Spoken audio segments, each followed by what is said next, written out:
क्या आप जानते हैं कि इंडिया के पहले रॉकेट को साइकिल पर लाया गया था? क्या आप ये भी जानते हैं कि भारत में लेह के निकट एक जगह है जिसका मैग्नेटिक पावर इतना ज़्यादा है कि गाड़ियों को अपनी ओर खींचता है। Hey guys, welcome back to my channel. आज मैं आपको इंडिया से रिलेटेड कुछ फैक्ट्स के बारे में बताऊंगी। डॉक्टर विक्रम साराभाई ने 15 अगस्त 1969 को इसरो की स्थापना की थी। आपको जानकर हैरत होगी कि हमारे वैज्ञानिक आसमान मुट्ठी करने के सफ़र पर साइकिल और बैलगाड़ी के जरिए निकले थे। वैज्ञानिकों ने पहले रॉकेट को साइकिल पर लादकर परीक्षण स्थल पर ले गए थे। इससे भी ज़्यादा मज़े की बात यह है कि भारत ने पहले रॉकेट के लिए नारियल के पेड़ों को लॉन्चिंग पैड बनाया था। हमारे वैज्ञानिकों के पास अपना दफ्तर नहीं था।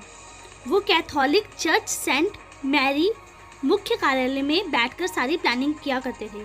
अब पूरे भारत में इसरो के 13 सेंटर हैं।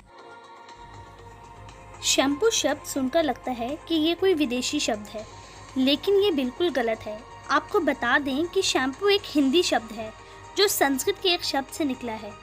दरअसल शैम्पू शब्द चंपू से बना है और चंपू का मतलब होता है मसाज। दरअसल जब ब्रिटिश भारत आए थे तब उनकी नज़र भारत में यूज़ किए जाने वाले शैम्पू यानी कि रीठा आंवला और फलों की गुद्दी पर पड़ी थी, और जब उन्होंने इसको यूज़ किया तो ये बालों के लिए काफ़ी फ़ायदेमंद लगा। लिहाजा वो इसे अपने देश लेकर चले गए और वहाँ पर शैम्पू शब्द के साथ इसको बाज़ारों में उतारा गया। वैसे तो भारत में डाक का सबसे बड़ा नेटवर्क है, जहाँ 1,55,000 डाकघर हैं। एक अकेला डाकघर लगभग 7,000 लोगों की मदद हेतु तत्पर रहता है। देश के ऐसे डाकघर में श्रीनगर में डल झील का डाकखाना भी शामिल है। ये तैरता हुआ डाकखाना है और इसकी शुरुआत साल 2011 में हुई थी। कुंभ मेले की भीड़ अंतरिक्ष से भी दिखती थी।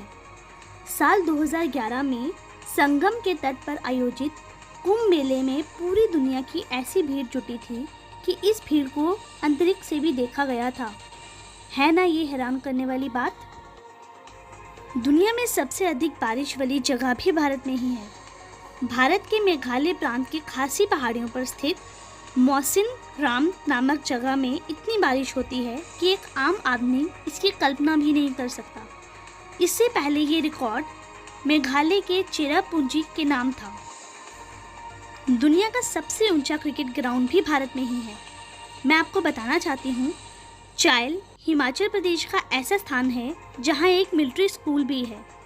इसे साल 1893 में बनाया गया था और 2444 मीटर के एल्टीट्यूड पर ये पूरी दुनिया का सबसे ऊंचा क्रिकेट ग्राउंड है। भारत की राष्ट्रीय कबड्डी टीम ने आज तक ये सारे वर्ल्ड कप जीते हैं। वैसे तो हम सभी क्रिकेट के दीवाने हैं और वर्ल्ड कप का नाम आते ही क्रिकेट की याद आ जाती है, जैसे कभी हॉकी याद आया करता था। हालांकि भारत की पुरुष व महिला कबड्डी टीम ने अब तक संपन्न हुए सारे वर्ल्ड कप जीते हैं। भारत के पहले राष्ट्रपति सिर्फ आधी सैलरी लेते थे। डॉक्टर राजेंद्र प्रसाद को आज़ाद भारत का एक ऐसा राष्ट्रपति माना जाता था जो जीवन भर जमीन से जुड़े हुए थे। अपने खांटीपन के लिए मशहूर ये शख्स राष्ट्रपति को दी जाने वाली तनख्वाह 10,000 का सिर्फ 50% ही हिस्सा लेते थे। भारत में हाथियों के लिए स्पा बाथ की व्यवस्था है।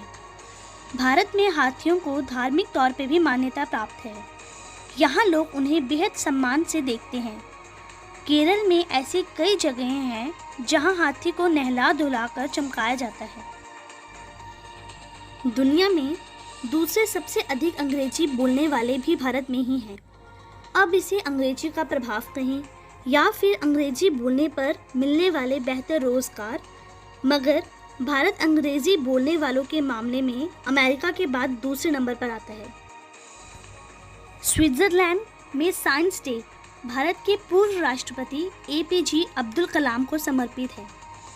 अब तो आपको समझ में आ ही गया होगा कि कलाम साहब की इज्जत सिर्फ हमारे देश में ही नहीं थी, बल्कि दुनिया भर में उनके दीवाने हैं। मई 26 को वहाँ साइंस डे के तौर पर मनाया जाता है। भारत में लेह के निकट स्थित एक गुरुत्व जगह है। इसका मैग्नेटिक पावर इतना ज़्यादा है कि खड़ी गाड़ियों को अपनी ओर खींचता है और पास से गुजर रहे विमानों को उनकी ऊंचाई बढ़ाने के लिए मजबूर कर देता है।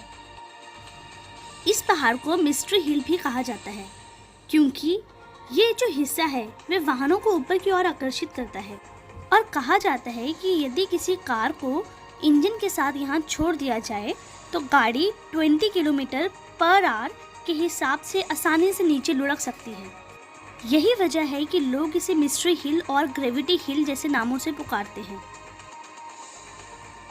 पारसी धर्म को मानने वाले लोग मृतक के शव को गिद्धों का भोजन बना देते हैं। माना जाता है पिछले करीब 3000 वर्षों से पारसी धर्म के लोग दोख मानिशिनी नाम से अंतिम संस्कार की परंपरा को निभाते आ रहे हैं। इस परंपरा को निभाने के लिए ये लोग पूर्णतः गिद्धों पर ही निर्भर हैं क्योंकि गिद्ध ही मृत के शिव को अपना भोजन बनाते हैं। भारत में ज़्यादातर पारसी महाराष्ट्र के मुंबई शहर में रहते हैं जो टावर ऑफ साइलेंस पर अपने संबंधियों के शवों का अंतिम संस्कार करते हैं। टावर ऑफ साइलेंस इस तरह के गार्डन है जिसकी चोटी पर ले जाकर शव को रख दिया जाता है। दरअसल पारसी पृथ्वी, जल और अग्नि को बहुत पवित्र मानते हैं, इसलिए समाज के किसी व्यक्ति के मर जाने पर उसकी देह इन तीनों के हवाले नहीं करते। इसकी बजाय मृतदेह को आकाश के हवाले किया जाता है। क्या आपको मालूम है जीरो की खोज किसने की? यदि नहीं तो इसका उत्तर है आर्यभट्ट ने। भारत के महान मैथमेटिशियन आर्यभट्ट ने ही सबसे पहले जीरो को 5वीं सदी में एक संख्या के रूप में इस्तेमाल करना शुरू किया था। सभी अपने बच्चों की अच्छी शिक्षा दिलाने के लिए दुनिया के बड़े से बड़े स्कूल में भेजना चाहते हैं और कुछ माता पिता तो भेज भी देते हैं, लेकिन आपको जानकर हैरानी होगी कि दुनिया का सबसे बड़ा स्कूल अपने ही देश में है। उत्तर प्रदेश की राजधानी लखनऊ में बना ये स्कूल देश में ही नहीं बल्कि पूरी दुनिया में मशहूर है। लखनऊ के सिटी मॉन्टेसरी स्कूल दुनिया का सबसे बड़ा स्कूल है। बच्चों की संख्या के मामले में ये स्कूल सबसे बड़ा है। इस स्कूल में करीब 55,000 बच्चे पढ़ते हैं। साथ ही इस स्कूल में 4500 लोगों का स्टाफ है। लखनऊ शहर में ही इस स्कूल के 18 कैंपस हैं। इस स्कूल की शुरुआत साल 1959 में 5 बच्चों के साथ हुई थी। उस वक्त 300 रुपये की लागत के साथ शुरू किया गया था और आज इस स्कूल का नाम गिनीज बुक ऑफ रिकॉर्ड में दर्ज है। आई होप कि आपको ये वीडियो अच्छी लगी होगी। मैं इसी तरह की वीडियोस और बनाती रहूँगी जिससे हम सब की जनरल नॉलेज इंक्रीज़ होगी। Stay safe, stay tuned, bye bye. Thanks for watching my video and please don't forget to like, share and subscribe. Bye bye.